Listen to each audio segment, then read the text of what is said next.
អត្ថបទស្ដាប់ខ្ញុំសាកល្បង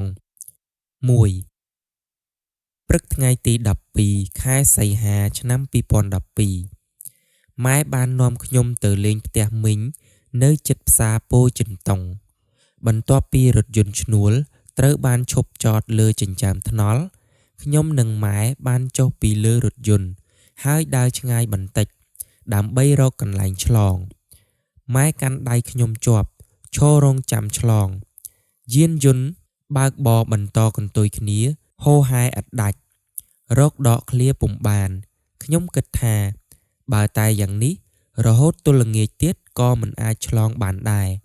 រំពេចនោះខ្ញុំសង្កេតឃើញអ្នកដំណើរមួយចំនួន4ឬ5នាក់បានឆ្លងថ្នល់បានយ៉ាងទំនងខ្ញុំក៏នឹកឃើញកាលពីអ្នកគ្រូឲ្យខ្ញុំសម្ដែងតួជាអ្នកឆ្លងថ្នល់នៅមុខថ្នាក់រៀនដើម្បីឲ្យមិត្តរួមថ្នាក់មើលនិងអនុវត្តតាមមេរៀនខ្ញុំក៏សាកល្បងចាប់ដៃម៉ែដើរឆ្លងមុនដំបូងខ្ញុំមានអារម្មណ៍ភ័យក្តុកក្តាក់ខ្ញុំខំពង្រឹងស្មារតីឡើងវិញហើយក្រឡេកមើលខាងឆ្វេងដៃ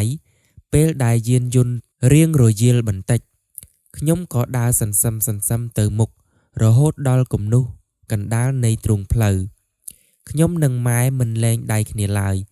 ឈរបន្តិចរង់ចាំយានយន្តខាងស្ដាំដៃបងអង្គល្បឿនទីបំផុតខ្ញុំនិងម៉ែក៏ឆ្លងថ្នល់ផុតបានដោយសុវត្ថិភាព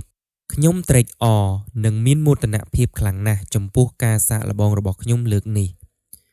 2ពេលរសៀលថ្ងៃទី12ខែកញ្ញាឆ្នាំ2012ពុកម៉ែបាននាំខ្ញុំទៅផ្សារសូរិយាដើម្បីទិញសម្ភារៈមួយចំនួនពេលចូលទៅដល់ខ្ញុំមានអារម្មណ៍ថាត្រជាក់ស្រេបនិងប្លែកភ្នែកយ៉ាងក្រៃលែងរបស់របរទំនើបជាច្រើនដាក់តាំងតម្រៀបជាជួរគួរជាទីប៉ងប្រាថ្នាម៉ែនិងពុកកំពុងជ្រើសរើសវត្ថុសម្រាប់ផ្ទះបាយ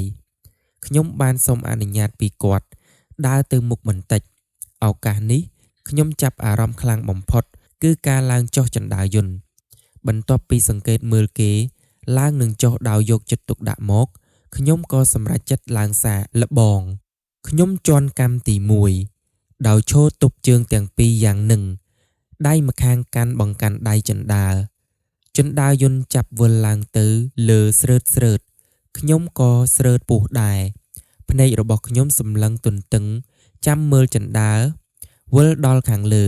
ខ្ញុំក៏ឈានជើងចេញពីជណ្ដើរយ៉ាងរហ័សខ្ញុំត្រេកអរក្រៃលែងសម្លឹងមកក្រោមវិញដោយក្តីសោមនស្សពុកម៉ែងាកចុះឡើងរកមើលខ្ញុំក៏ប្រញាប់ចុះមកវិញដោយឥរិយាបថដូចការដែលឡើងដែរប៉ុន្តែវាជាការដែលជណ្ដើរវិលចុះមកក្រោមវិញខ្ញុំរត់ទៅអោបពុកដោយក៏ខេបក៏ខប់ហើយក៏និយាយថាពុកម៉ែខ្ញុំចេះឡើងជណ្ដើរយន្តហើយសំណួរ